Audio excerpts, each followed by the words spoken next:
What's going on, everyone? $100 here from Philly Insider. Got Drew back here. We recorded a couple weeks ago. Holidays and everything obviously picked up, and now we're back doing another podcast. So we were talking free agent outfielders the last time. Wanted to put a hold on that conversation for now. There's some trade candidates we could talk about, but we'll talk about the outfield another time. I think it's looking increasingly likely they're not going to do much there. So I figured it was better we talk about some rotation tonight. Drew, how you doing, and how you feeling about the team right now, given the lack of news we've had? There's not really a whole lot to feel great about right now, but I still think they're a good team, so I'm obviously confident. But I'd love to see them do something like make a splash move, because it feels like they're kind of falling behind everybody else. Yeah, I mean, I feel like every week I listen to a couple of baseball podcasts and just not any Phillies talk at all, and it's it's depressing not hearing the rest of the baseball world talk about us. But yeah, that's kind of where we're at right now. So we are going to talk about the rotation a little bit today, but we also wanted to touch on a couple topics before we get into that. We do want to talk about the division, like you said, Drew. It feels like everyone else is far ahead of us right now, and that doesn't mean we won't compete. It doesn't mean we won't contend. But a lot of teams are making moves. The Braves, it feels like they've made 1,000 trades and then have traded away all the guys they've picked up, and then they've made a couple of nice moves too in the midst of all that. But speaking of the Braves and the NL East, where are we kind of at with the division right now? How are we feeling? Because, like I said, the Braves have been very active in all the offseason. Nothing too crazy, but you have the Mets, which they made a few moves. Nothing that's really going to scare you necessarily. Bader and Severino. Then you have the Marlins. I think they're the only team that hasn't made a move this offseason, if I'm not mistaken. I think I saw something about that the other day. And then you have the Nationals, they're still kind of like a year or two away, honestly. So where do you kind of feel we're at with the division right now? Obviously, I think it's like a two-horse race at this point. I don't really think any of the other teams are going to touch either us or Atlanta. But I still think it's Atlanta's division to lose at the end of the day. They're kind of like regular season gods for some reason. Like they just play way better than everybody else for 162 games. And obviously we can beat them in the postseason. We've done it 2 years in a row, and it hasn't really been that close either time. So, but I think for the regular season, I think it's their division to lose, but it should be a lot closer this year. Kind of like I think Todd Zalecki wrote an article the other day about it. We're gonna have Bryce for a whole season for the first time since like 2019 or something like that. Like he's had freak injuries every year, so it's kind of been hard to keep up in the division. But I think we could have a chance this year, definitely, especially if we add some good like starting pitching depth, which is something Atlanta does not have. Yeah, like you said, they've gotten stuck with Elder starting a playoff game last year. And the year before, I believe they had someone in the rotation that wasn't necessarily like the best guy to have out there. I forget. Charlie I know Morton. Strider was who? Charlie Morton. Morton. Yeah. Of course, of course, he gets hurt here and then goes elsewhere and just pops off right after, as soon as it happens. But it was weird. Clay Buchholz got hurt 3 games into the season the one year, and then the next year the same exact thing happened to Charlie Morton. I believe it happened to him I think it happened to both of them when we played Cincinnati, if I'm not mistaken. I don't know. It was really weird, but yeah, fun times with that. That's a little side tangent there. Yeah. Now I'm with you, man. It really is a 2-horse race. Harrison Bader and Luis Severino. Like, look, if Luis Severino returns to form, then maybe the Mets will make a little bit of noise as like a team that can come up and steal second place from you. I don't see them taking the Braves out. No chance, in my opinion. The Nationals, I think in a couple of years, they're probably going to be a pretty solid baseball team. I don't think they're super far away. I think they showed that last year. But obviously for this year, they're just not quite there yet. I do like Abrams, though. I mean, he's a pretty good hitter. Was just about to say that. But yeah, no, he's a fun young player. Absolutely. Yeah, and I mean, Soto's not on the Padres anymore, so they kind of made out well there, I guess. But no, they're going to be an interesting one. Man, the Marlins, feels like every time they get good and get close to the playoffs or get to the playoffs, they just don't do anything and they tear everything down. Or I don't know. They're not an organization, man. Did you see what they said about Arise today? No, I did not. That the Marlins seem like they're willing to listen to offers on him. They just got him. They just got him last year. Yeah, crazy. They're something else, man. I can never get a read on that organization, but you know what? I prefer it that way, and they still find a way to beat us in the regular season a number of times.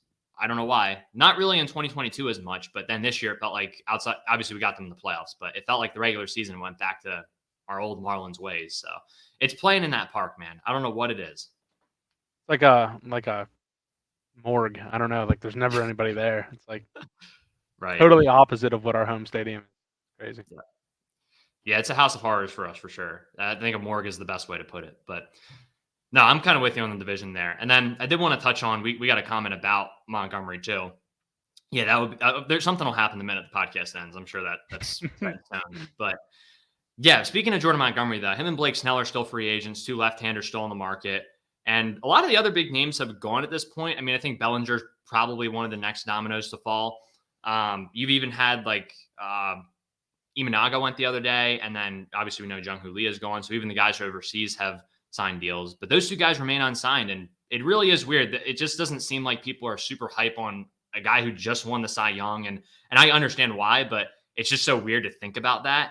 And then Montgomery, like, look, he pitched well in the postseason last year. He's had good moments over the past couple seasons, but I think people know like he could level out to like a 3 or 4 at the end of the day. And they don't really know if they want to pay him much more than that. So where are you kind of at on those two guys? I know we've been somewhat linked to those two, maybe just to get better deals for them. But at the same time, we were talking about it before the pod. They offered Yamamoto a lot. And maybe it was just that they wanted to offer Yamamoto a lot because they felt he was worth it. But I don't know. Where do you kind of stand on that? I kind of agree with what you just said right there. Like, I think they only offered Yamamoto that because he is like an ace. Like, he's not. There's no risk really. I mean, unless he gets injured, obviously. But you kind of know what you're getting. He's won how many Cy Youngs in a row? Like 4 or 3. Yeah, something like that. It's But crazy.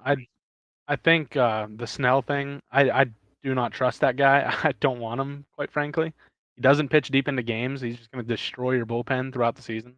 Like, walks a ton of guys, so he puts a lot of pressure on the defense. And I just don't trust him, and I would never give him a big contract. Maybe if it's like a 1 or 2 year thing, sure, but I would never do it long term. And then Montgomery, I think he would be good, but I don't want to pay him what he's going to want probably. Like, I think he's going to demand almost, maybe not quite as much as Snell, but are they both Forest clients? That's a good question. I believe they are. I would bet at least one of them is. But I know Snell is. I know for a fact Snell is. yeah, But could be Montgomery. Could be too. I'm not sure though. I'll check for you. I think Montgomery would be fine though. Like, I think he'd be like Taiwan Walker, like, but a little bit better. Like, I think he'd give you like the potential to be like a 2 for the whole contract. But there's also kind of the chance that it's disastrous if you give him something long term. So I think I would go for Montgomery though, definitely over Snell, 100%, because he's gonna eat innings compared to Snell. Like, Snell, how many innings did he pitch last year? It had to. I think it had to be like 180 or something like that at most. I think that's what it was. Okay. I think that's kind of all I had on those guys. I mean, I just don't want Snell straight up. I just don't trust him. But Montgomery, I'd be fine with. So. What do you think about it? Yeah, I'm kind of with you, man. I was not a huge Snell guy. Yeah, it was 180 exactly, actually. So good memory for me. But Good calls. yeah, but like it just doesn't. It didn't feel like a very like. And people are gonna trash this, but it just didn't feel like a very Cy Young-esque season. I get it. Like someone, I forget if it was Talking Baseball or MLB Trade Rumors on their podcast. They compared it to like how Schwarber is at the plate, where sure, he is going to take his chances when it's in the zone, but he's not going to swing at anything outside of the zone. I totally get that. But when you're a pitcher and you're doing that in terms of, all right, I'm just not going to give them anything to hit and I'm putting runners on base, that only works out for so long. And like you said, it burns your bullpen even when it does work out. I don't know how sustainable that is throughout the next few years for Snell, and I don't think it's worth necessarily that money that he's going to want or that he deserves to, because he is he's won multiple Cy Youngs at this point. Like, he does deserve to get paid. But I just wouldn't want to be the team that dishes that out to him when he might go, you're going to pay him more. It's going to be not the Taiwan Walker situation, but you're going to be paying him to probably go the same amount of innings as maybe Ranger Suarez in the playoffs, when Ranger Suarez costs you $5 million because he's in arbitration years right now. That just wouldn't make a whole lot of sense to me. I just really am not very high on the idea of adding him. If it's on a discount, sure, why not? Like, if Snell wants to take whatever, if he's just at that point where he's just not getting a lot of money and the Phillies feel like they have a deal that can just be in the mix for it and he wants to come here, by all means, I mean, I would not be opposed to that, because that's another guy you can throw out there in a playoff game. And, you do have a really good bullpen. So while I would not like our bullpen getting tanked over the course of the year as a result of him not being able to eat innings, he'd probably eat more during the regular season. And the bullpen can definitely, they've shown over the past year, they showed they could help out in the playoffs too in a big way. As far as Montgomery goes, I'm with you, man. Like, I think he's going to get paid a little more than he probably should, but he's shown the ability to pitch well in some big games. And I think he's a really, really strong pitcher in those moments. But I also think that there's times where he doesn't eat innings and he's not quite living up to that label too. So I wouldn't give him a ton, but I certainly could see him being on a cheaper discount than Snell and possibly landing him. I don't think we land either of them, but I do think the Phillies, I wouldn't be surprised if they threw their hat in there on one of them at some point. I don't know if that's going to happen necessarily if one of those guys gets signed soon, but if they feel like it's getting close to spring training or one of those guys hasn't signed, something to look into for sure. So that's kind of where I stand on those guys. I don't know if Drew's rocking a Sosa jersey tonight. I guess he'll have to answer for us, but no, this is a Trey Turner jersey. I got this on opening day at home, actually, when I went last year. There you go. It was cold. It was very cold. This thing did not provide the proper insulation, but rocked it anyway. Yeah. Hey, worth it to suffer through the cold for an opening day game. Never a bad game. I've had some good opening days in years past. So looks like Jose asked about extending Bohm. I don't know if you see that, but we were just talking about this literally before we started recording. So I think we're both in the same boat on that. Like, we both kind of think maybe Miller's going to be here by the time Bohm's contract's up. So I don't see them going for it because he's a Boris client, and they would never do that. Never in a million years. He's never done that. And two, his ceiling's not high enough to give him a contract now versus just waiting and seeing what you actually have here throughout the next couple of years. Maybe you don't have Miller by the time his contract's up. You never know. But his floor is low because he has no plate discipline, and his ceiling is not very high because he hasn't shown power yet, but he also doesn't really, like, his contact has kind of went down a little bit over the last year, I would say. Like, his rookie year, he was all over the ball. And last year, he kind of struck out a lot. So I don't know. I don't really think it's a good idea in the first place, but I know definitely he wouldn't do it because he's a Boris client. Yeah, and to get back to you on the Montgomery thing too, he is a Boris client as well. So they're both Boris clients. So yeah, I wouldn't be shocked if Boris was just throwing the Phillies in the mix just to, like we said, to get a better offer. But as far as Bohm goes, yeah, I don't think I would extend him either because, look, for one, I like where we're at with Bohm right now because while he can be a frustrating player, he also doesn't cost very much to be a frustrating player. And that's why it makes so much sense to just have him on the team, is because he's a very solid player, probably a league average player by many standards. Maybe some would say slightly below league average. I'm not going to start that whole debate. Whatever. People have different opinions on him. But he's a solid player for what we're paying him to be. An extension, yeah, like you said, Miller might be ready by that time. The way it's only been he's barely been here. He's been here a short time, and it already seems like he's progressing pretty quickly. And who knows, maybe he slows down a little bit. But if he has kind of like a Painter level rise to the higher levels of the minor leagues, yeah, you might be looking at him being here sooner rather than later. And as far as Bohm goes, like, his production is replaceable.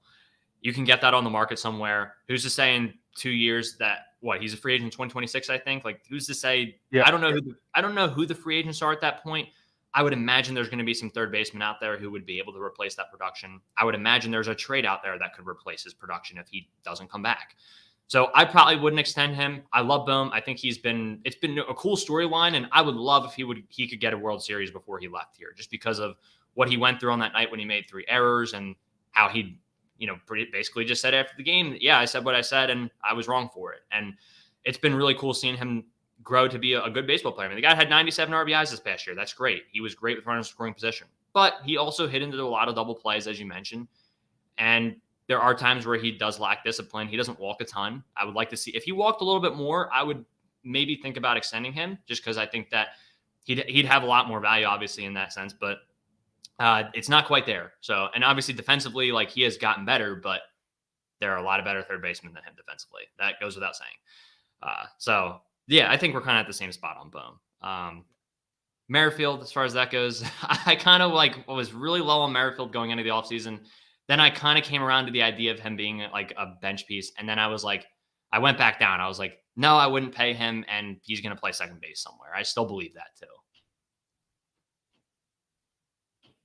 I don't know if you had any thoughts on that, but I mean, I don't really know a whole lot about him, honestly. So I don't really know, but he's a lefty, correct? no, he is actually a righty. Oh, okay. I mean, I know he's not like an elite hitter, obviously. I don't know if he ever was, but he's, I mean, he's worth a couple WAR every year, I believe. Let me look actually. He's been I think he was an all-star this past year, actually. He had a rough second half, but he's been a good player. No doubts about that.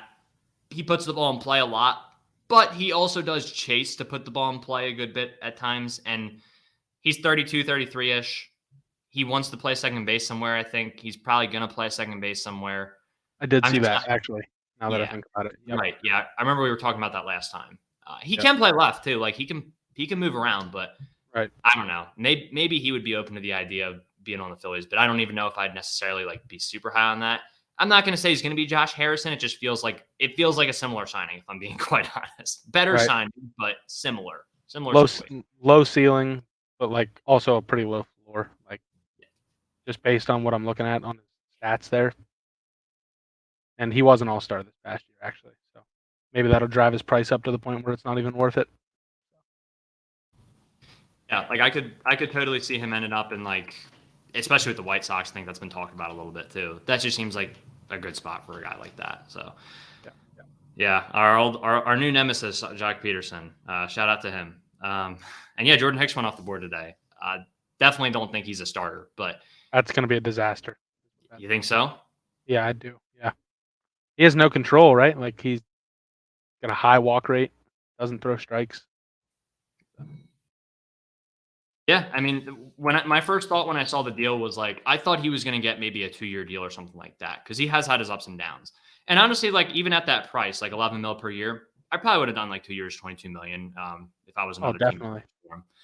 4 years that's a big commitment to make to a guy like that. And I don't really like making big commitments to relief pitchers, to be honest. And that's not really what I think the Phillies would never have done that. Like there was no realm of the universe where they would have given him a 4-year deal. I know he was kind of on some Phillies fans' radars, but that was never going to happen. And the most I think they'll do is like, again, the Strom deal was a pretty big investment for them, which was 2 years, 15 million. That doesn't usually happen for them too often. And then Kimbrel was what, 1 year, 9, 10 or whatever. Yep. So those are like the big investments they'll make, and they're not going to do much more than that. So, yeah, and then Aiden Miller to arrive soon. Let's hope so. And let's get into the rotation. We got some questions from the rotation coming up. So we'll talk about Wheeler a little bit too. Is there anyone you want to start with from? We're going to go through the last year's rotation, including Lorenzen too, and talk about projections for next year and what we have. Anyone you want to start with in particular?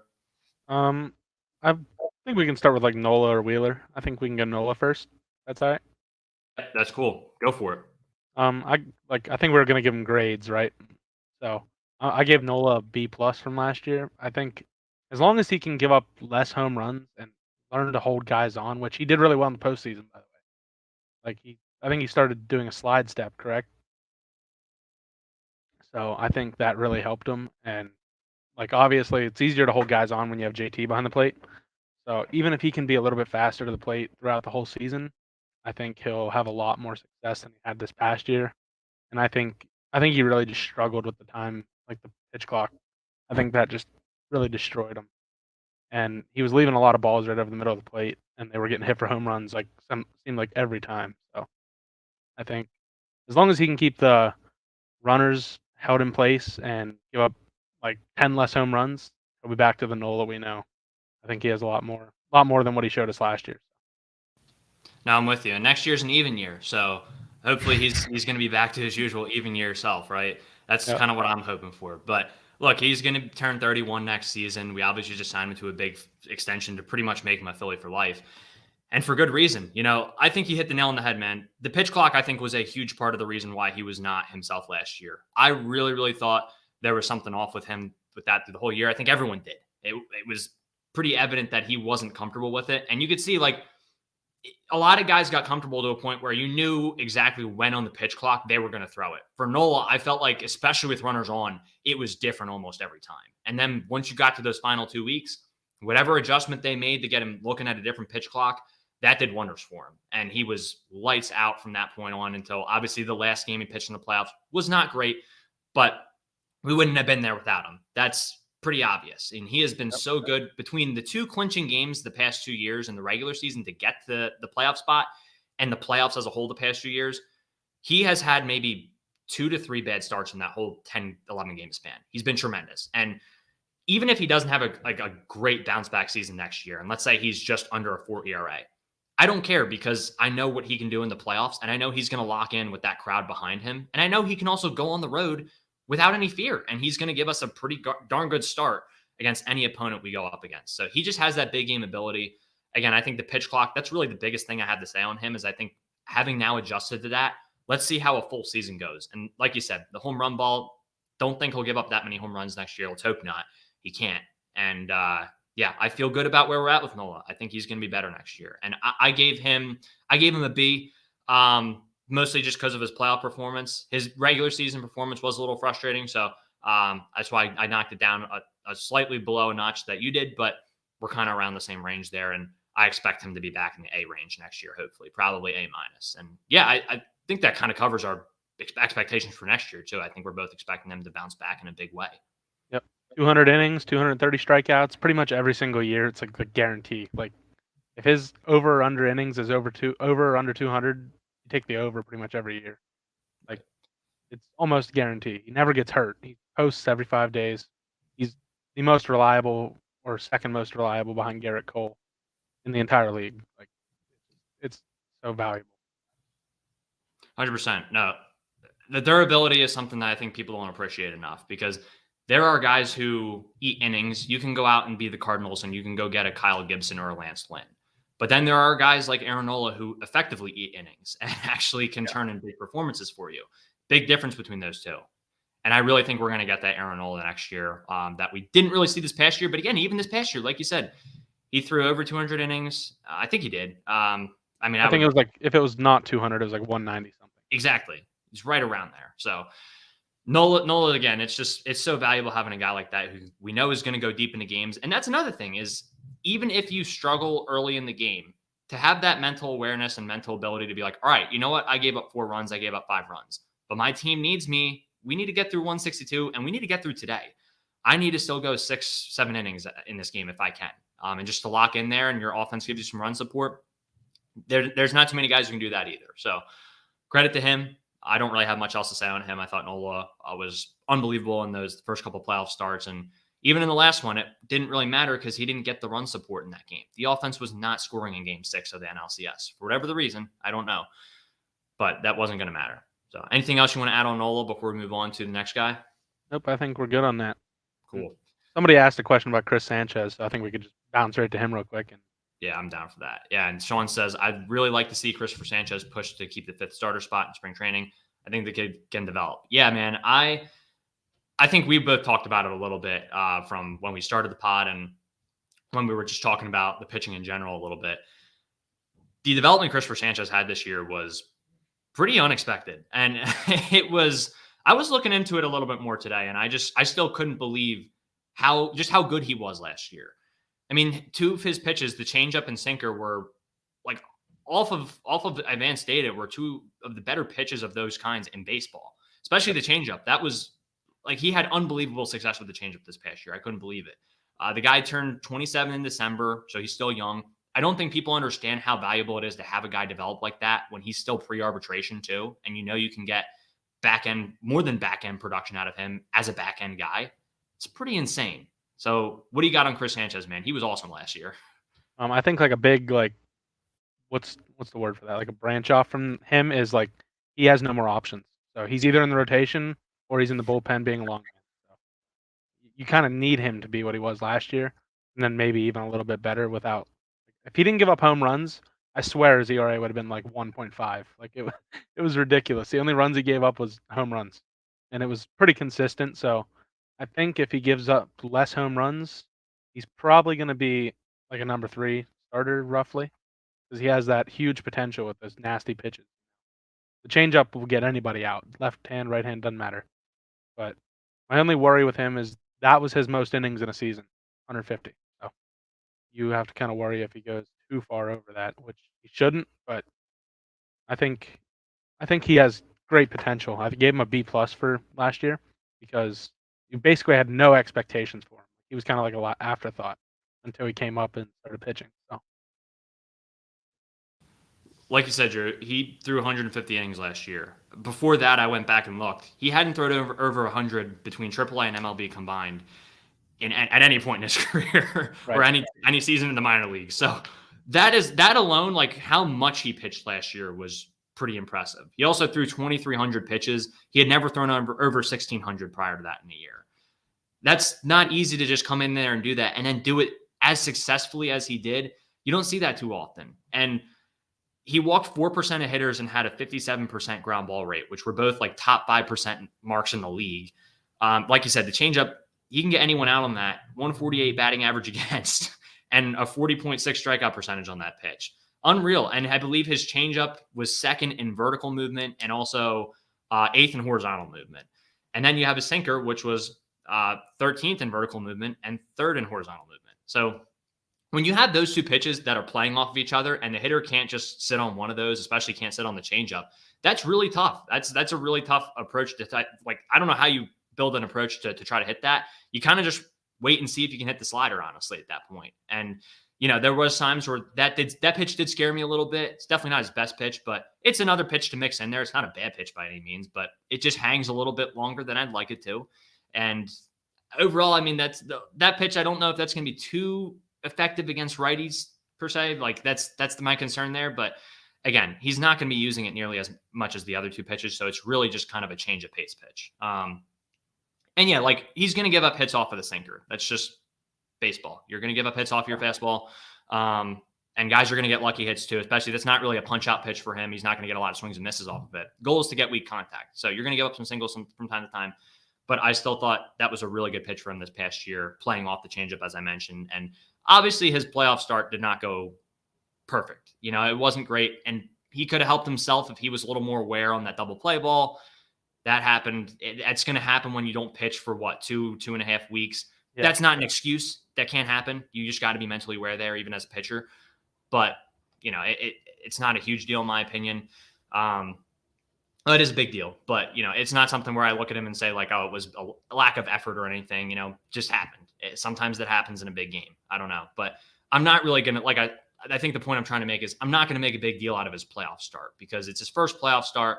He's not a guy who we thought was going to go very deep into that game. We were going to rely on the bullpen for most of that game, and he's going to get better too. Like I think he's going to have a solid year, and I think he's going to learn from that playoff start and come back in the playoffs next year and maybe give us a few more innings. I don't know, but I gave him an A. I felt pretty good about where he was at relative to expectations this year. And I've always liked Christopher Sanchez. I thought he was going to be a long man for us at one point, a pretty good long man. I never expected anything close to what he did last year. I just did not see that coming. So that's why I graded him a little bit higher, a little bit biased too. But what a season, man. He was unbelievable this past year. And yeah, like you said, I don't think there's any question of whether he's going to be in the rotation or not at all. I think he is in it next year. And I think if they want to add someone, they'll maybe do a sixth guy or they might move Taiwan at some point. I don't know if I see that happening, but I don't think Christopher Sanchez will be the odd man out, point being. I mean, there's really no way for him to be because he'll never pass through waivers. Like he'll go clean. He'll get clean. So he's either on the roster or he's on another team. So where you're at. Yeah. I don't really have anything else to add on him, man. He was just so freaking good last year.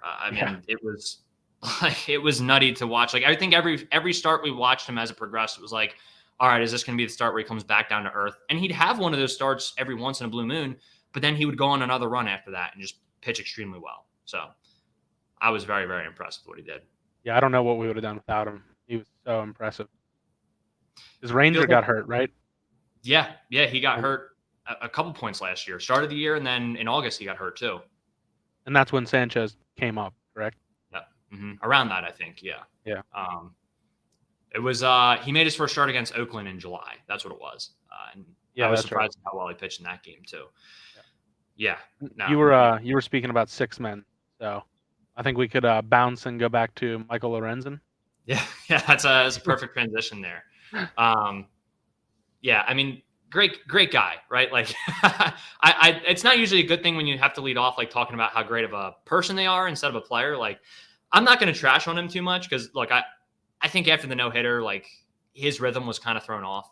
He didn't look the same after that. And I was at that game. It was awesome. Like I'll always love the guy for giving me that memory. But he had a 5.5 ERA with the Phillies last year in 11 games. Like not great. He definitely tailed off after that game. He's obviously going to be a guy that relies a little bit more on his defense. Like he's not really a big strikeout pitcher. That being said, the Phillies were 4-3 in games he started, and he was 4-2 in terms of decisions last year. So 4 wins, 2 losses, which you don't put a ton of stock into win-loss for pitcher. But again, like it shows he was able to keep us in a lot of the games he was in. There was a couple that were not great. The second Nationals one was a disaster. But he does that's the other thing. He tends to give up his home runs in bunches. And when you're relying on your defense, that means you are willing to give up contact, and you're also going to be giving up fly balls. That's not a great combo when you're giving up a lot of fly balls with runners on base. There are going to be multiple runs scored at a time if that's the case. So I still think he has value as like a long man / like a back end starter, like you said, 6-man type of guy. I think his fastball still gets some run. It still plays pretty well. His changeup's fine, strong enough pitch mix with the sinker. Like a sweeper and occasional curve gives you solid starts throughout the year. I think he can keep you in games. I think we've seen the past couple of years what he is. He's pretty much leveled out to the same production each year. And again, like outside of the Braves game in Atlanta at September, I thought he did a pretty good job out of the pen. I thought his playoff game in the pen in Game 6 was very, very good. The 1 2/3 innings he pitched, I thought he was good in that game. And he's only 32 this upcoming year. So like obviously it's not young, but for a guy who's in that role, that makes a ton of sense to have him in that spot at that age. So he probably can't be a full-time starter over a full season. Again, he has not been a guy who's pitched more than 150 innings, I don't think. And I do think he fits the locker room well. So would I be opposed to bringing him back at that role? No. But do I also think you could get that production from someone else or get that production from someone at the trade deadline plus maybe a higher ceiling? Yes, I do. So I'm not like tied down to bringing him back just in that role. That's kind of where I stand on him. Again, obviously things didn't really pan out the way we would have hoped to, but he also gave some Phillies fans a memory for life. So that's cool. But I would have preferred he did that later in the season rather than like the first 2 starts he got here and then tailing off right after that. So it's kind of where I stand on Lorenzen. Yeah, I think I'm not happy that we gave up Howie Lee for him. That was hindsight 2020. But yeah, I think he was like overall he was a good addition because he saved the bullpen super heavy down the stretch. Like even though he wasn't pitching super deep into games, those 4, 5, 6 innings every single night, it's like so valuable whenever you add it up through the 11 games you said he started for us. So I mean, even though he wasn't like great, he was doing what they wanted him to do. Like kind of like Syndergaard did for us in 2022. The 8 innings, and that's basically all you can ask at that point. So they weren't looking to win every single start he had, obviously. And I think I would bring him back this year if it was like maybe $5 million because he gives you like versatility. He can start, he can be in the bullpen, whatever. He seemed like he just wants the ball. So it doesn't really matter to him. Yeah, you got to respect that mentality for sure. And yeah, Syndergaard's a great comparison too. Like it's funny, I was actually at Syndergaard's first start in Philadelphia too, which was that was a little less like eventful. He started 4 2/3, 5, and I think he started 5 innings. I don't know. The game ended after 5 innings because the rain happened and they just called it. They gave the Phillies the win. He was pitching against, I don't even know who they were playing that game to be honest, but yeah, that's start. He gave up 3 runs in 5 2/3, and that's pretty much what you got out of Syndergaard the whole rest of the year. And honestly, he outperformed what I expected him to do in the playoffs by just getting through the lineup one time versus the Braves and versus the Padres each. Like that was much more than I expected him to do. Obviously, against the Padres, he did it later in the game because Bailey Falter started that game, but he did his job. And yeah, if you can get something like that from Lorenzen, I would not be opposed to it. But yeah, I think 5 million is a good number. I wouldn't be opposed to that. The grade I gave him was a C for last year, just because. That's what I gave him. Yeah, what'd you say? That's what I gave him as well. C. Yeah, and like you said, part of it is the How You Lee thing, like that. That does suck. And I don't know if How You Lee doesn't have like as high of a ceiling as other guys, but he's a top 5 prospect, and that does hurt to to give a guy like that up when you maybe didn't have to, but we don't know what the market was like. The point being, I mean, I still think he pitched well, like you said. He 8 innings for us at certain points. He was just an extra body to have. He's an effective extra body, and I think you take that 10 times out of 10 when that's kind of what you were expecting from him at that point. So, yeah. And speaking of value, and I don't really know a good transition point here, but not really getting a bang for our buck. I think we should talk about another guy in the rotation, which is I already know where you're going. Yeah, it's a pretty brutal transition, but I'm going to let you go first on this one. I've got some things to say. I'm pretty frustrated about this guy. I can't lie, and we'll get into it. So I'll let you kind of start on Taijuan Walker. How'd you feel about the season he had? This might be way, way higher than what yours is, but I gave him a B- just because I think he was fine, except he imploded almost every first inning. Like if he didn't pitch in the first inning, he'd have been like a fine number 3. Right. They should have just used an opener for him and just let him warm up in the bullpen the whole first inning, honestly. Yeah, but I think you kind of can obviously it's not going to happen this year. Probably he's not going to implode like that every first inning, hopefully. But I think other than that, you can kind of expect more of the same, like tons of splitters. Obviously they changed that, I believe, right? He wasn't throwing a ton of those when he was in New York. Yep. That was something I had written down, was they really emphasized him throwing the splitter more this year, which I'm all for that. I thought that did produce some good results. Yeah, I think outside of the first inning, he was a fine pitcher. He gave you exactly what you were paying for. So I think he gives you, how many innings did he pitch this year? 160, 170? 157 and a third. So yeah, okay. You're right there. Yeah, but there's tons of value in that. And he was mostly a good pitcher. Obviously his ERA was inflated by the first inning thing, but I think he's not quite worth what he's getting paid. But I do believe there's value in having a guy like that, because he's obviously a really good clubhouse guy. He bonds well with the team. He does things outside of the game, that'll bring people to the ballpark or whatever you may want. So I think they're definitely getting their money's worth out of the contract, not just on the field though. I think it's more like a all-around type deal where he does stuff off the field that also helps. So. No, he did have a solid year. I'm not going to be one of the people you're not going to catch me pointing at the 15 wins as a point of emphasis for him, because I actually looked it up. He had 13 games of his 31 starts. He got 6+ runs of run support. That's going to help your win total throughout the year. And 10 of his wins came in those 13 games. So I don't know what happened in the other 3 games where he got 6+ runs and didn't get a win. I couldn't tell you. I don't know what was going on in those games for the Phillies, but there's always something going on. But yeah, to me, it really is the first inning thing. Look, we paid him to be a number 3, number 4. And he honestly, like you said, he 8 innings last year, and we both know he can go more than 157 if we need him to. Absolutely, he could. And there is, like you said, there is so much value in that. You need guys to get you through a regular season. It's just how it goes. But like you said, his first inning ERA was 7.04, and his OPS against in the first inning was 888. No other inning, I think, even came close to that. Outside of that, he was great. In the first 3 innings overall, his ERA was 5.16, and his OPS was 798. But in innings 4 through 8, he really didn't seem to have too many issues. So he settled in. I am concerned, though, because his velocity really did dip this year at certain points, especially early in those games in the first inning. And when you're putting guys on base, you're walking some hitters a decent bit of the time, and your velocity's down, then guys are, they're going to lay off the splitter a little bit, and they're just going to wait for the fastball, and they're just going to tee off on that at times. And that was what my concern was with him. And I also really got frustrated when he was liking all those tweets of the Phillies fans saying that he should have started a playoff game and all this stuff.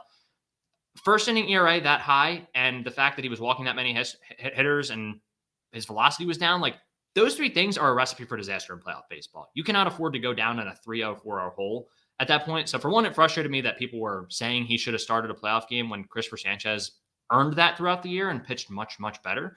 I get he's a younger guy, and I get Walker is the veteran, but he earned that in my opinion. And I also think I didn't like it from Taijuan Walker's perspective, because I think you should just go out there and just attack the offseason if that's the way you feel. I don't know why his velocity dipped. It's really odd. It's dipped gradually over the past 2 years for whatever the reason. It was pretty high in 2021. I think he was throwing like 94, 95 on his fastball. And we saw that a couple times this year, but not consistently, obviously. We saw him go as low as 89, 90 at certain points in the first inning. So I think he might have been dealing with something at some point because he had to. it was bad. Like It was bad. Yeah. But Yeah. I think what was I going to say now? Like you said about the velocity and that kind of like killed my train of thought. So I don't remember now. But anyway, yeah. Continue. No, yeah. If you remember, just cut in. But no, that's the big thing. Is like to me, it's just frustrating with the playoff start thing. How he was, him and the fans were kind of campaigning for him to start one of those games or to pitch in one of those games. And also, like that's not a great guy. Like that's not a great situation you want to have if you were to bring him out of the bullpen either. If he's going to have low velocity to start those games, and he's going to have trouble getting guys out too, or he's going to put a lot of runners on base. You can't afford to blow a game that way. That's a momentum shift in a series. That's a momentum shift in a game. Those are things you just can't afford to have happen in a playoff baseball game. So that was where my big problem was with him, honestly. Like you said, I do think that the guys like him. And look, he did like the Thai's Tacos thing outside of the stadium. And like, he seemed like a great guy to have in the community, honestly. And like you said, I love that they used his splitter more. I think that's a really good pitch for him. And I thought it was awesome that was his most used pitch this year. I think he used it 33% of the time. If that's one of every 3 pitches is that, completely fine by me. I think that's a great way to attack hitters. And I think if his velocity upticks just a little bit on his other pitches and he's dealing with something, if he gets a little healthier, he'll be completely fine. Like I don't really have too many concerns about him if that is the case. But yeah, that's kind of where I stand on him. I did give him a C+ just because I was a little disappointed that he couldn't pitch in the playoffs. I was expecting him to start a playoff game when we signed him. So that's where I would like to see him improve is obviously first inning, velocity, and if that goes up, he will start a playoff game next year. And I hope he comes back with a chip on his shoulder. I hope he, it takes offense to a lot of the fans who are saying he should not have started that playoff game, even though I think that was the right decision. But, and I hope that does fuel him for next year. So that's what I got on him. I don't know if you had anything else to add. I kind of remember what I was going to say now. Go for it. I think, like, honestly, did he miss any starts last year? I don't believe he did. Maybe one. I don't think so. Oh, this past year? Yeah. No, I don't think he did. He started 31 games, so he was out there a ton. Yeah, I think like he probably would have given you 200 innings if he didn't throw 50 pitches in the first inning almost every 100%. game. Like he gave you so many innings. Like if he didn't throw 30, 40, 50 pitches in the first inning, he was going 5-6 innings almost every single night. Right. It was so reliable. And like you said, I kind of hope, quite frankly, I hope he's pissed off. I hope he is. Yeah. I want him to come back and I want him to be good. Because I like him. Like there's nothing not to like. He's a good guy. He's not like one of them people that everybody like has something against. Like he never did anything wrong to anybody. I think he's got the potential. Right. Yeah. No. If he comes back next year and pitches well, it solves another problem for us, which is kind of having that guy behind Nola and Wheeler right now. Then you're not really thinking about that as much. If he can be that number 3 and really pitch the way he was supposed to, we're in a great spot. But yeah, I still, like you said, he's still much better than a lot of pitchers in the league, and you would take him over a number of names. So I still feel good about where this rotation is at as a whole with him in it. But if they do end up finding a way to move him and adding someone else in it too, like by all means, if they feel like they can find an upgrade there, sure. But it's just not that simple. Like I think we talked about this last time. This was not going to be, and to the last comment here, like this was not going to be an eventful Phillies offseason, especially if we signed Nola. We just knew there wasn't going to be much else that was going to happen outside of that. So I don't really see them changing much. I think their plan was to go into next year with a similar team and hope for a full year of Trey playing at a higher level, a full year of Nola playing better. Christopher Sanchez having a year under his belt now, like a lot of things like that. Castellanos building off of what was an improvement last year, but you can't just fix a lack of plate discipline in 1 year. It takes a lot of reps. It takes a lot of time to continue to lay off that slider. He did it better this year, but he still was one of the lowest guys in terms of chase rate and all, or highest guys in terms of chase rate and all that. So that's going to take time to fix that. But I think that's kind of what they're banking on, is having these guys play better. And if Walker can do that, again, they're going to be in a good spot next year. And yeah, I mean, I think we can kind of turn to, if we want to continue to talk about the middle of the rotation too, another guy who could really help out the Phillies if he had another improvement next year, or I don't know about another. Ranger Suarez, I thought he did have a slight regression this year. I still thought he was very, very good for, again, what he is. And I love Ranger Suarez. I think he's awesome. And again, the playoff performance, yeah, you'll He's a take a big little bit game of pitcher. yeah, he'll take a little bit of regression in the regular season if it means he's going to pitch like that in the playoffs. I think Jack Fritz said it at the end of the regular season before he even pitched in the playoffs this year. He said, I think Rangers just tired of pitching in the regular season. I think he just wants to get to the playoffs. And honestly, like that's kind of what it looked like. and you know, I don't know. Maybe that's like a good excuse for him for not pitching too well in the last couple games of the year, last 3-4 starts. But where do you kind of stand on Ranger going into this upcoming year and looking back at his past season? You said about there at the end there, the last couple starts of the season. I think both years, 2 years in a row, he pitched the hangover game. Poor guy. That sucks, man. That sucks. Yeah. But I gave him a C because I think I have so much more expectations for him than what he's doing right now. Like he's not staying healthy. I think that's kind of a big reason why he struggled in the regular season this year. Is he got hurt in the World Baseball Classic or before it even started, and then he missed what was it like a month and a half or 2 months, I believe. Yeah. And Yeah, he I came back think in June. yeah, and then he got hurt in August. So I think he just kind of never really got into a rhythm. And I don't know. I think that's kind of a good excuse for him. But I think if he pitches a full season and gives you like 175 innings, he's probably going to be like right outside of the Cy Young voting. He's so good. I think he has that kind of potential. Like if he can just get into a rhythm and pitch a full season and not get injured, I definitely think he has that kind of potential. Yeah, and he honestly should have won a Gold Glove by now, but the innings again is the thing that's preventing him from doing so. Like he has been the best defensive pitcher in baseball the past 2 seasons, but he just hasn't had enough innings to win the award, which I think that's a little bit dumb. Like last year he came like 3 innings short or something like that. You got to just make an exception and give it to him at that point if you really want to give it to the best defensive pitcher in baseball. But just to piggyback off you, I gave him a B just because of his playoff performance and the way he pitches, and honestly, just in big games in general too. There was a start. Me and my buddy Ian were watching it. I think it was in May I think it was June. His first few starts back from injury hadn't been that good. And I remember last year he had a really good month of June, and we really needed to win. We were scuffling a little bit at the start of that season. They needed to beat the Mets. They didn't win that game, but they lost it 2-1, and it was certainly not because of Ranger Suarez. And him and Kodai Senga went like blow for blow back and forth. They were both so good in that game, and that's like, people aren't going to remember that game, but when me and my buddy are watching the game, we're like, this is a really important game for the Phillies. They really need to win this and get back on track for the season. And he turned in a really good start in a game they really needed. And you've seen that in the playoffs the past 2 seasons. He has been tremendous. I mean, I haven't seen too many other guys that have pitched at that high of a level in playoff baseball. He's got a 1.93 career playoff ERA. This year it was 1.62. And this year he had a 180 batting average against him in the playoffs. He does walk a lot of hitters. That's something obviously you don't love to see, but he's one of those guys. He has the ability to get out of it, and he's so good at working his way out of jams. He has a high ground ball rate. So exactly.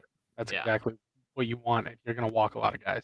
Yep. And I think he's kind of going to benefit from like our infield defense being improved 100%. Because Bryce is going to be a better first baseman than Mhm. Reese ever was and better than Bohm was. So I think our upgraded infield defense is going to help Chris Sanchez and Ranger actually, because they're both ground ball pitchers. Yep. No, exactly. And that was the other thing too on that topic. There was a number of times where Suarez would have first and second, but he literally threw like right where his spot was. He executed the pitch and it just blooped in there. And I don't know how many times that happened to him or an error happened in the inning and he just got completely screwed by it. There was a number of rough breaks I think he got last year too. So that's why I graded him a little bit higher. But again, like we've both seen him pitch. He's a guy who had 11 of his 22 starts last year were quality starts, 50%, not bad. And he went 5 innings or more, I think, in 18 of his 22 starts. So another guy, like you said, he can eat innings if he is healthy and he's on the mound. It's just, for whatever the reason, I think part of it is because it takes time to get stretched out. And like I'm sure he's more stretched out at this point than he was a couple years ago. But that 2021 year really, I mean, he pitched in about every role you could have pitched in out of the bullpen and out of the rotation. He was a starter. He was a long man. He was a closer at one point that year. He's a setup man at one point that year. That was definitely a wild year for him. And then, by the end of the year, he's throwing 5-6 inning games. And I think the last start of that, one of his last few starts of that year, he like almost had a no-hitter or something like that, or he had a shutout going into late in the game. Yeah. But I think that's also messed with him a little bit in terms of like the last 2 years he has had injuries. He hasn't quite been up to speed. I don't know if that's something with his arm that's going to continue. That's the concern there. But it's kept him more fresh for the playoffs, ironically enough. So, we'll take what we can get there. But yeah, I think he did have a slight regression this year from last year. I think he was much better as a starter in 2022 than he was in 2023. But I certainly don't think he was bad this year either. I still feel pretty good about where he's at. It's just I would like to see an improvement next year for sure. So that's kind of where I stand on him. I mean, again, the last thing I'll say on him is pitch mix is awesome. He's so unpredictable. Yeah. I think that's what makes him so good is he doesn't have like one pitch that he's just going to get you with. I think his changeup's really good, but this year he used his curveball more and he got a lot of outs off of that. And that's the thing. I was just about to kind of bounce off of that. Yeah, that exactly. Curveball, people look kind of stupid when they swing at it. Right. Like they never expect it because he only throws it less than 10% of the time. Right. And then this year, I think it went up to 19%, which going into the year, you're not expecting that. So, right. But that's the thing is like he could go into next year and he could go back to using his curveball 7% again. And hitters will be like, well, that's not what I prepared for. And that's what I think makes him so good. So, yeah, I mean, that's most of what I have on him, man. I love Ranger. I mean, he's still one of my favorite Phillies, honestly, right now. Yep. I mean, the only guy that I can remember in a Phillies uniform that pitched bigger in the postseason is on the roster right now. The guy we should probably talk about next.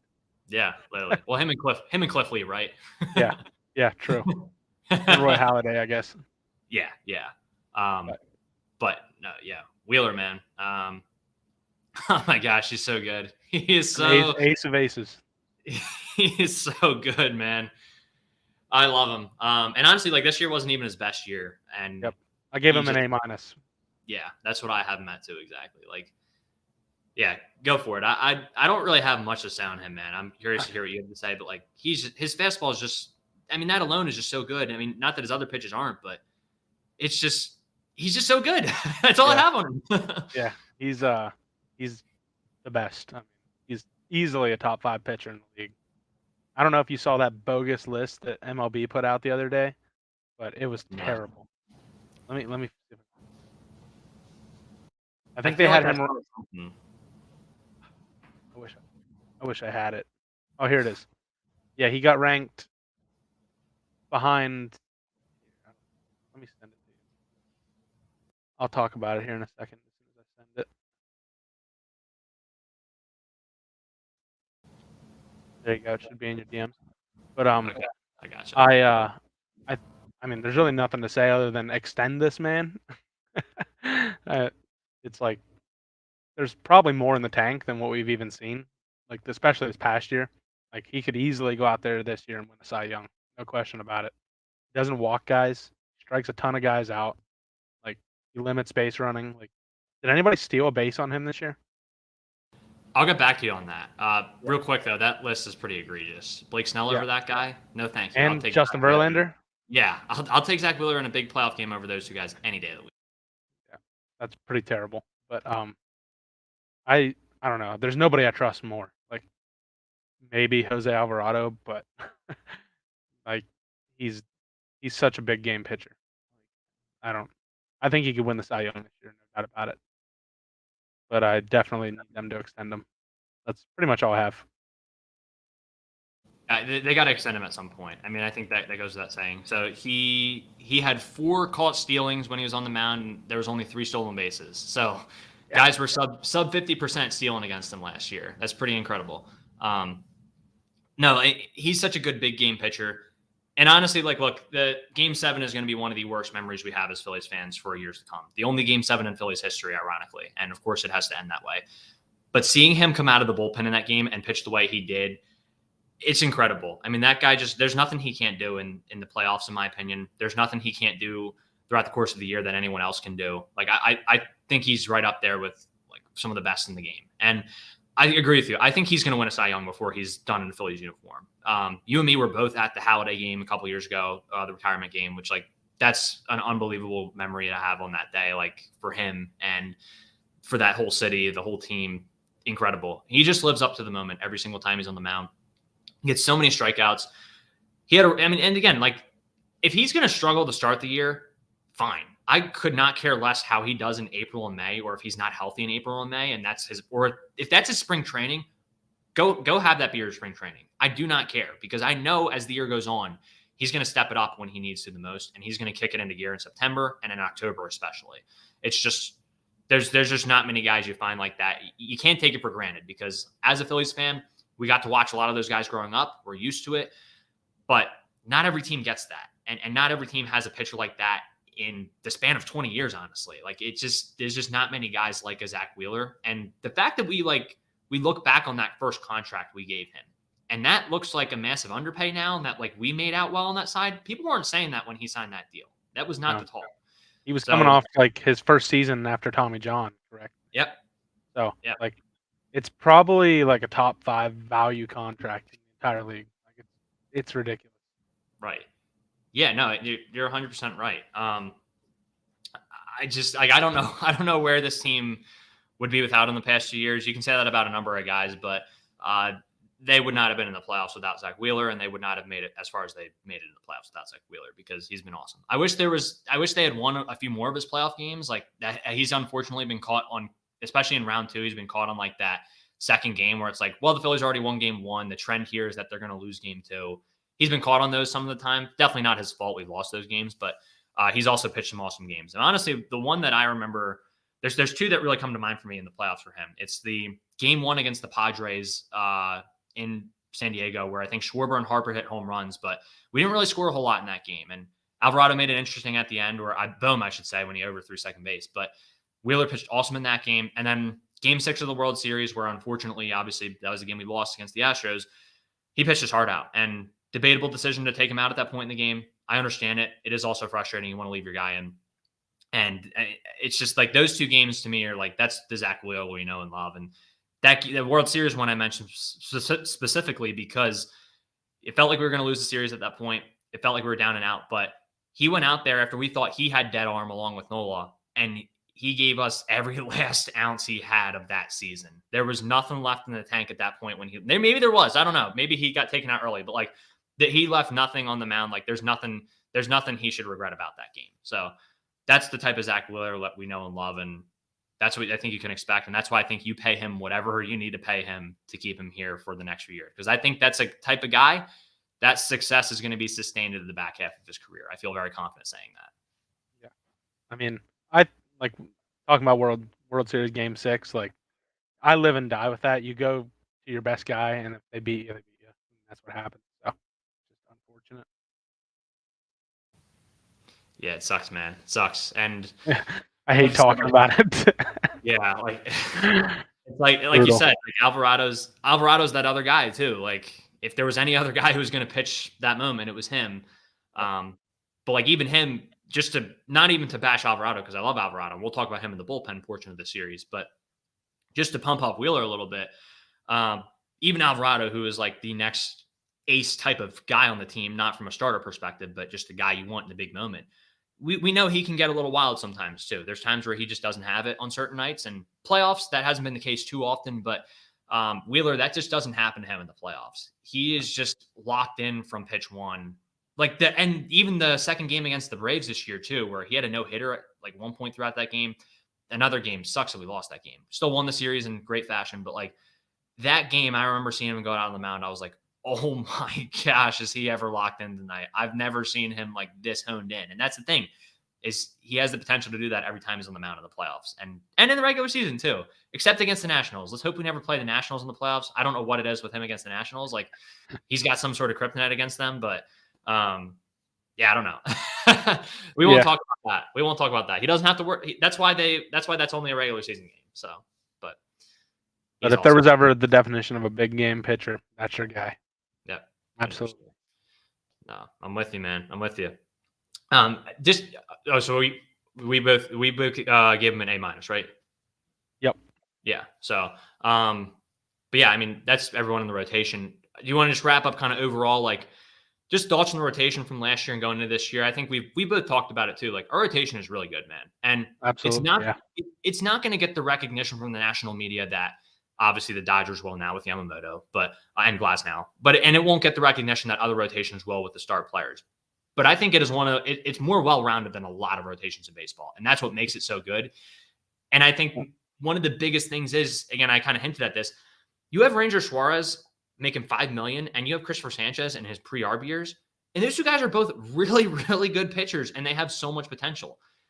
That's you don't people don't understand how fortunate we are to have that situation, and that we don't have to pay two guys to fill those spots. It's tough, and those weren't two guys who we brought up through the system where we're like, oh, this is going to be the Andrew Painter, this is going to be the Mick Abel. No, those guys were just kind of not afterthoughts, but they were guys who just worked their way up the system and just forced their way onto the roster at certain points and ended up being really good pitchers. Like that just doesn't happen often. So I love how well-rounded our rotation is, man. I could see Mick Abel joining it at some point this year and being productive for us. I don't think he has to, but I think it would be a good step for him to take. And that's really the biggest thing. That's the only thing I'm really watching is that. And then if Walker can bounce back, those are the two big things to me, honestly. Yeah. I mean, I was just about to say something before you did about Painter, or not Painter, Abel. Abel. And if he can throw strikes, he'll be in the big league this year. Absolutely no question about it. He just walked so many guys last year. He had no control, especially in the second half. I don't even know what happened. Like it was terrible. Same with him and like McGarry. Like he could easily be in the big leagues. Man, what a disappointment. McGarry had a disaster of a AAA season last year. Jeez. I wish, like, honestly, at this point, I'd rather traded him for Lorenzen. Yeah, right. And that's what it's looking like right now. Yeah. He, like, fell out of everybody's top 20 in our ranking. That's crazy. Yeah, that I don't know what's going to happen with that. Really odd situation. I know the ball is different in AAA, but 20 earned runs in 4 innings up there, there's something seriously wrong going on if that happens. Like, I don't know. Hopefully he spent the whole offseason working with the new baller. I don't know what he's going to be able to do to turn it around next season. I don't think he'll be that bad, but that is concerning. I mean, you had him, McGarry, and Abel, and Painter, him, Abel, and Painter was like the 3 big guys. Now one of them is done for the whole season because you waited too long to get Tommy John. The other one just had a disaster of a season in AAA. And the other one's kind of looking like a 3 or 4 at best in Abel now at this point. Like, I don't know if I see him have a much higher ceiling than that. Maybe he gets back to what he was doing, but like you said, you got to throw strikes. That is a little disappointing. Like that, again, like I love that Suarez and Sanchez have been so good, but it's kind of like a Brock Purdy, Trey Lance situation where like you spent the big assets to get Trey Lance, but and to like have that guy be the guy, but the guy who you ended up investing so much less in ended up being the guy. So I don't know, not quite the same situation there. Not a great analogy, but point being, that is disappointing that those guys are like not Painter's fault, but it's disappointing that that's kind of where we're at with those guys right now. Right. Yeah. I mean, there's no chance the Painter pitches this year, right? Or is there like a very outside chance? So I was looking that up today because I was curious. I saw the recovery time is at least 15 to 18 months, and he got the surgery on July 25th. So it won't even be 12 months until July 25th this year, which means October 25th, I think, would be 15.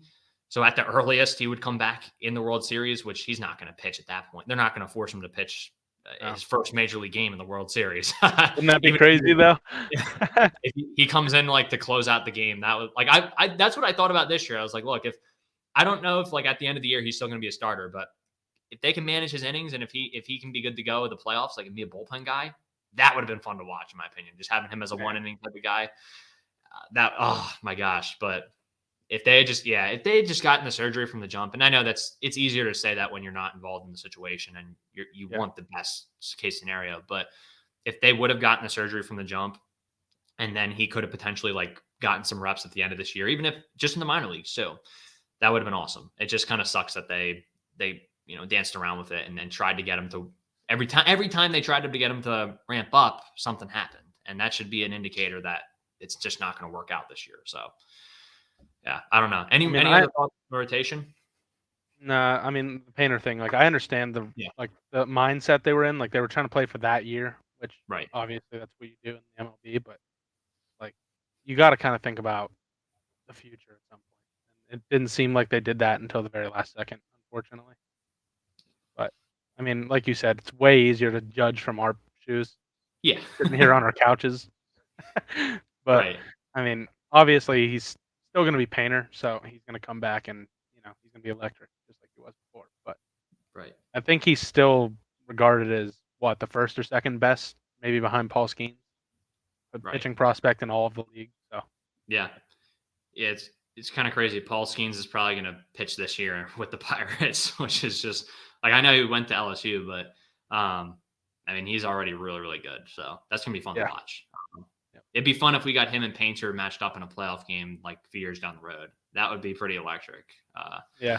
But yeah, other thing. Well, I wanted to say on the injury thing too. One last question I had for you. So for one, at least it's not like a Brandon Woodruff type of injury because that I looked up a little bit about his injury, and this is kind of what I wanted to segue into was I've seen some people saying like, why not take the chance on Woodruff and then you just have him on the roster for as a 60-day DL this year, and then you have him for next year and take the chance on him. I'm not really too bullish on that, especially because when I looked up the injury, the only guy who had come back from it and who had produced like at a pretty good level was Julio Urias, who's way younger than all the other guys on the list who came back and didn't perform well. And Woodruff is not 24, 25. He's 33 at this point, I think. That's a concern to me. It's just an idea. I've seen a lot of people mention it this offseason as like taking a chance on him. It wouldn't be the worst thing in the world to me, but I don't really necessarily think that's worth the risk of, dishing out money for, a year he's not even going to pitch. And then having him come in next, even at a cheap price, like I don't think that makes a ton of sense. But I wanted to get your thoughts on that before we wrap up. On Woodruff specifically, you mean? Yeah. Mm-hmm. I mean, obviously, I think we're what, 20 million from the third tax bracket. Around that 2024, something So, like that. I don't know how it worked out with all the arbitration deals and all that. right. But that's not the kind of guy you want to push yourself right up against the bracket. That way you can't make any trades in the middle of the season, or you're going to go over. Like, they're never going to do something like that unless they can like dump a salary somewhere or something maybe. But even then, you're not going to replace that guy's salary with production this year with Woodruff because he's not going to do anything. But I mean, obviously, he's a great pitcher. No question about it. When he's on the field, like he's probably one of the top 25 pitchers in the MLB. So, I mean, whoever does that will probably regret it, but there's definitely a chance that they don't, and he ends up being what he was. So. No, yeah, I don't have too much to add on that. I just wanted to throw that out there because it just popped in my mind, and I've seen a number of people comment about that, or in Facebook groups or Twitter or wherever, say like, what do you think about taking a chance on him? So I just wanted to bring it up, but I don't think I have anything else to add on the rotation. We covered a lot and covered a lot about the team, so we'll probably do bullpen next, I would guess, which that'll be probably a longer one. We'll probably just jump right into that, honestly, but that's honestly another really fun one to do because there's so many fun bullpen guys that are coming back for this next year. Like bullpen is pretty much the same outside of Kimbrel, which I think everyone is going to be on board with that. So, any more thoughts you wanted to share before we wrap up? No, I think I'm pretty much good. I think we covered quite a bit, like more than we could have expected to cover. So. Yeah, definitely. No, that's all we got, y'all. Thank you guys for watching, or if you're listening, appreciate that. And yeah, make sure you tune in next time. We're going to be talking some bullpen, and yeah, we'll continue talking Phillies this whole offseason. I'm excited for the season to start. Spring training I think the first spring training game is 40 days away. So we're pretty close. We are not that far, and plenty of playoff football to enjoy too in the midst of that. So thank you guys for watching. We appreciate it. God bless y'all, and we will see you guys on the next one. Everybody have a good one.